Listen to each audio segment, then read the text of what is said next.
நீங்கள்லாம் ஒரே மாதிரி, நான் மட்டும் வேற மாதிரி. என்னை பிரித்து பார்த்துட்டீங்கல்ல. என்னடா நீ பிரித்து பார்த்தாங்க? ஆமாம். என்னடா பிடிக்கிறாங்க?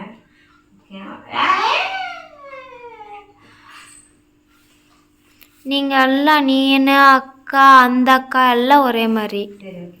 Hi my family. என்ன வீடியோ பார்க்க போகிறோம் அப்படின்னா, 5ஆம் தேதி நம்ம வீடு வந்து புண்ணியார்ச்சனை பண்ண போகிறோம்.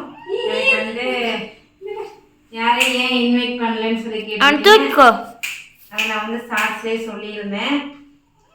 இப்போ இந்த வீடியோவில் என்ன பார்க்க போறோம்னா, இதை ஆக்சுவலாக ப்ளவுஸ் இப்போ தான் வாங்கிட்டு வந்தேன் நாளைக்கு கட்டுறதுக்கு.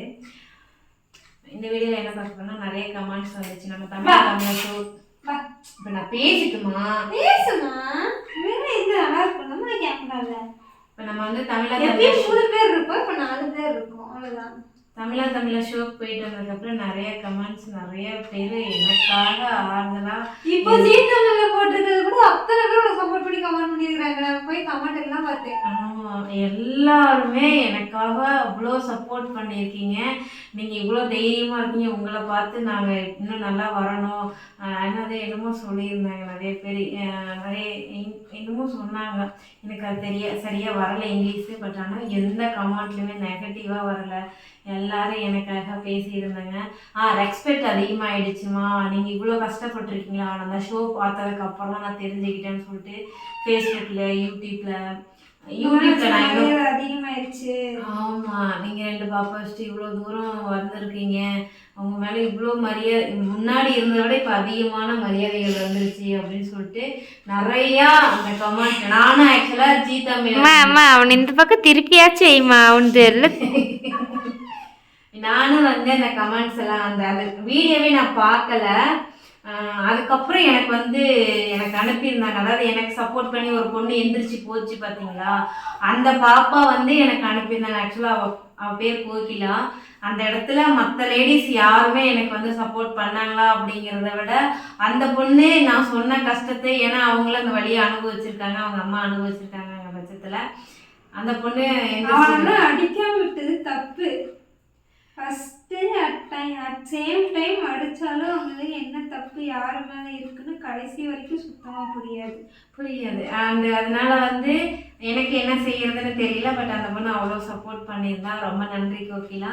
அதை போக நம்ம ஃபேமிலியில் நிறையா பேர் நான் உண்மையாக எக்ஸ்பெக்ட் பண்ணவே இல்லை. ஃபர்ஸ்ட் ஆஃப் ஆல் நான் வந்து பேசுனது வெளியே வருமா, நம்ம எடிட்டிங்கில் போயிடுமா, நம்ம பேசுனது வருமா வராதாங்கிற சந்தேகத்தில் தான் இருந்தேன். அதுக்கப்புறம் வந்து வரும் அப்படின்னு சொல்லியிருந்தாங்க. அப்புறம் ஒரு ப்ரோமோ பார்த்துருந்தேன், அதுலேயும் வர மாதிரி தான் இருந்துச்சு. ஓகே அப்படின்னு சொல்லிட்டு சாரி பாப்பா தூங்கிட்டாங்க. வரும் அப்படிங்கிற ஒரு நம்பிக்கை வந்துச்சு. நான் கன்ஃபார்ம் ஆனது எப்போனா, ஞாயிற்றுக்கிழமை 10 மணியே 11 மணியே தரும் 11:30 மணியை போலதான் கன்ஃபார்மாக நான் பேசி இருக்கிறது வருதுங்கிறது எனக்கு அப்போ தான் தெரியும். 11 மணி 11:30 அந்த 11 மணிக்கு மேலே தான் எனக்கு தெரியும். அது வரைக்கும் எனக்கு தெரியாது நம்ம எவ்வளோ வந்திருக்கோம் பேசியிருக்கோம் அப்படிங்கிறது எனக்கு அப்போ வரைக்கும் தெரியாது. ஆனால் நான் பேசுறது பார்த்தீங்கன்னா 12-13 நிமிஷம் நான் பேசினேன். எனக்கு ஃபர்ஸ்ட் ஹாஃபில் மைக்கு வரல, செகண்ட் ஹாஃபில் தான் மைக்கு வந்துச்சு. ஆனால் அந்த செகண்ட் ஹாஃபில் வந்துட்டு என்னால் நிறைய கஷ்டங்கள் இன்னமும் இருக்குது. வெளியில் என்னால் சொல்கிறதுக்கான சந்தர்ப்பங்கள் கிடைக்கும் போதுல கண்டிப்பாக நான் வந்து சொல்லுவேன். தயவு செஞ்சு பொண்ணுங்க எல்லாமே யார்கிட்டையும் அடிமையெல்லாம் வாழாதீங்க. அடிமையாக இருக்காதீங்க. வாழாதீங்கன்னு சொல்ல நீங்கள் தப்பாக புரிஞ்சிக்க வேண்டாம். அடிமையாக இருக்க வேண்டாம். நான் வந்து எனக்கு அம்மா இல்லை, கல்யாணம் ஆனது 13 வயசு. அந்த வயசில் நல்லது எது கெட்டது எதுன்னு எதுவுமே தெரியாது. அவங்க என்ன சொல்கிறாங்களோ அதை தான் நம்ம செய்வோம். இப்படி தான் அப்படி தான் எதுவுமே நமக்கு தெரியாது. பட் அதெல்லாம் புரிஞ்சு வெளியில் நான் வரும்போது தேவையில்லாத கெட்ட பேரை சுமந்துட்டு தான் நான் வந்தேன். அப்போனா நான் சொல்லிடுறேன், தேவையில்லாமல் கெட்ட பேரை சுமந்துட்டு நான் மிட் நைட்டில் அது மிட் நைட்னு சொல்லுவாங்களா அன்நைட்னு சொல்லுவாங்கன்னு தெரியாது, அந்த டைமுக்கு இழுத்து விட்றா அப்படி சொல்லிட்டு அந்த வார்த்தையை சொல்லி எங்கள் 3 பேர்த்தையும் என்ன மட்டும் சொல்லலை, நான் பெற்ற என் பொண்ணுங்களே சேர்த்தி சொன்னாங்க. அப்போ இவங்க வந்து 4வது முடிச்சுட்டு 5வது, அவங்க வந்து 3வது முடிச்சுட்டு 4வது. எப்படி இருக்குன்னு யோசிச்சு பாருங்க. ஒன்றுமே இல்லை. என் சைடு திரும்பி பார்த்தா என் அப்பா சப்போர்ட்டு கிடையாது, அண்ணா சப்போர்ட்டு கிடையாது, அம்மா கிடையாது, ஒருத்தரோட சப்போர்ட்டும் கிடையாது. ஆனால் அந்த ஒரு சுச்சுவேஷனில் பார்த்தீங்கன்னா 8 வருஷம் என் அப்பாவும் வந்து என் கூட பேசாமல் தான் இருந்தாங்க. ஏன்னா அவங்க சொந்தத்துக்குள்ளே கல்யாணம் பண்ணிட்டாங்க. அவங்களுக்குள்ள மனஸ்தாபத்தில் என்ன பார்க்கவே இல்லை. அதனால வந்து எங்கள் அப்பா ஒரு சனியை ஒளிஞ்சிருச்சு அப்படின்னு சொல்லிட்டு தள்ளி விட்டுட்டாங்க. அவ்வளோதான். அவங்க சொன்னாங்க. ஓகே, ஸோ தள்ளி விட்டுட்டாங்க. அதுலேருந்து நான் வந்தேன்.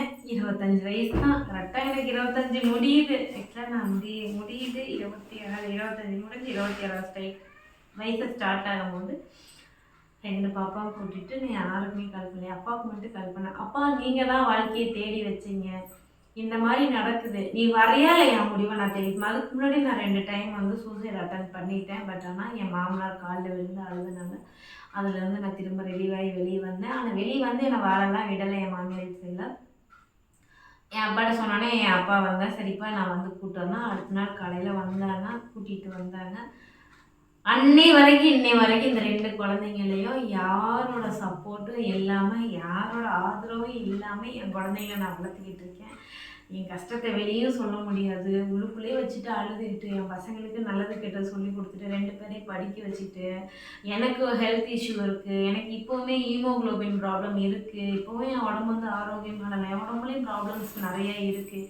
ஆனால் அதையும் நான் தாண்டி ஸ்ட்ரகிள் பண்ணி நான் வந்திருக்கேன்னா ஒரே ஒரு வைராகியம் என்னன்னா, என்ன நம்பிட்டாங்க என் குழந்தைங்க 2 பேரும். ஒன்று என்ன அப்படின்னா, இவ்வளோ கஷ்டத்துக்கு நடுவில் நான் தாண்டி வந்த நிறையா எதிர்ப்புகள், நிறையா சண்டைகள், வீடு புகுந்து அடிக்க வருவாங்க என் வீட்டுக்காரரெல்லாம் ஆளை கூட்டிகிட்டு வந்துட்டு வீட்டுக்குள்ளே நான் இருப்பேன். வீடு புகுந்து அடிக்க வந்து நைட்டியெல்லாம் கிழிச்சு இதெல்லாம் காயமாகி இங்கெல்லாம் காயமாகி ரொம்ப நான் கஷ்டப்பட்டு ஊர் சனம்லாம் வந்து எனக்காக சப்போர்ட் பண்ணேன். உண்மையாலுமே தாத்தி படைத்த சனங்க இல்லைன்னா எனக்கு இந்த தைரியம்லாம் வந்திருக்காது. அவங்க கொடுத்த ஒரு தைரியமும் இதுவும் அவங்கக்கிட்ட இருந்தால் நான் கற்றுக்கிட்டேன். யாருமே தெரியாத ஊரில் நான் ஃபஸ்ட்டு நான் போய் குடியே இருந்தாங்க. யாருமே தெரியாது எனக்கு. அங்கே தான் போய் ஃபஸ்ட்டு குடியிருந்தேன். அங்கேருந்து நான் தைரியத்தை என்ன நானே வளர்த்துக்க ஆரம்பிச்சேன். யார்கிட்டையும் பேசுகிறத நிப்பாட்டினேன், கண்டுக்கிறத நிப்பாட்டினேன், ஃபோனை நிப்பாட்டினேன்.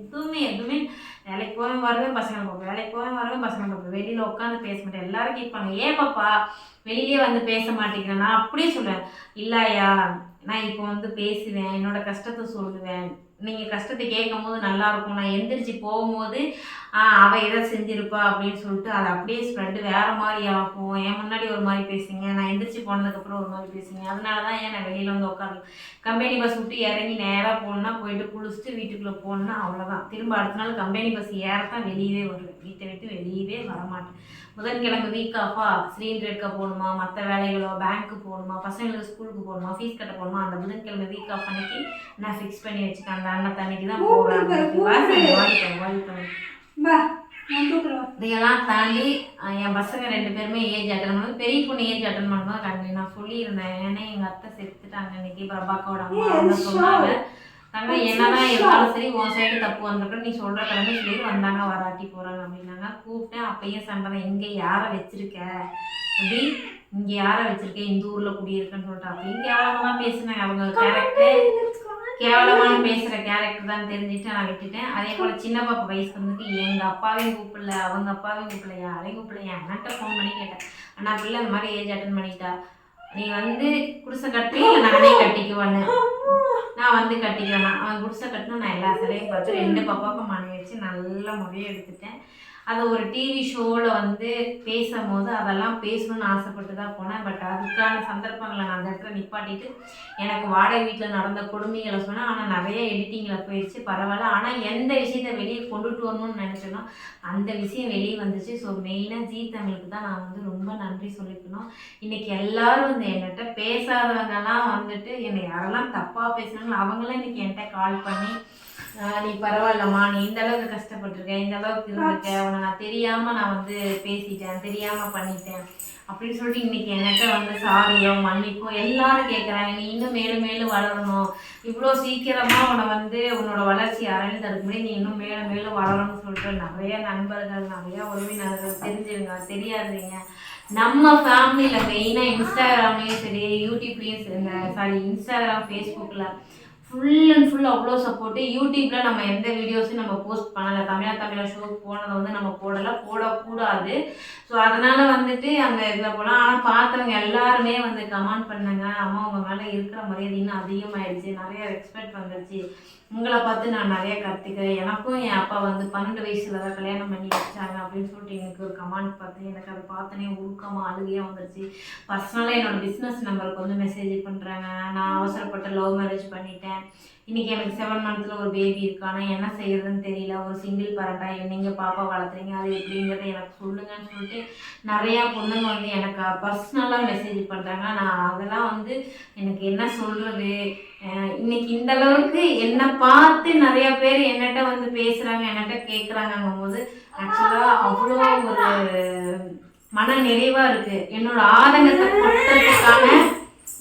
ஆதங்கத்தை கொட்டுறதுக்கான ஒரு இடம் கிடைச்சது வந்து தமிழா ஷோ தான்.